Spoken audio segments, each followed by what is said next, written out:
What is a mind map? Mind mapping is a note-taking tool that we can use to organize our thoughts, learn new things, or even to create an actionable plan. It is a spatial form of note-taking that involves breaking down a complex topic into smaller, more digestible parts. This tool provides us with a visual presentation of the topic at hand, as opposed to pages and pages of notes in a format such as bullet points. To create a mind map, first we've got to identify the main topic of focus. We put this topic at the center of the page and draw a circle around it. From there, we branch off to as many subtopics that are related to the main idea as we'd like. To complete the mind map, we go further into detail by branching off related ideas from our subtopics. Let's look at a specific example. The attributes or components that make up the mind are heavily debated. But in this example, we're going to break the mind down based on its faculties. So our mind map of the faculties of the mind would look like this. In the middle of the page, we write mind and circle it.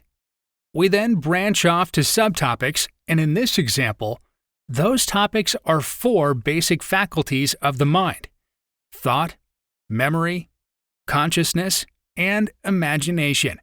From there, we take it one step further by branching off related ideas from the subtopics. So for the consciousness, we could draw 3 branches and label them the conscious mind, the subconscious mind, and the unconscious mind. For thought, we could branch off the related topics of ideas, problem solving, and decision making.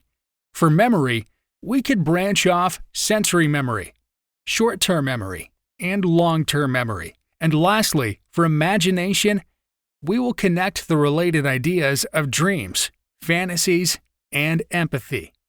Ironically, we are left with a basic mind map of the mind. You can see how much easier it is to visualize these faculties of the mind with our mind map than if you were trying to do so by reading paragraphs composed of the same information. Mind maps help us think, collect knowledge, and generate new ideas. But mind mapping is not limited to topics that you may study in school or projects that you are working on.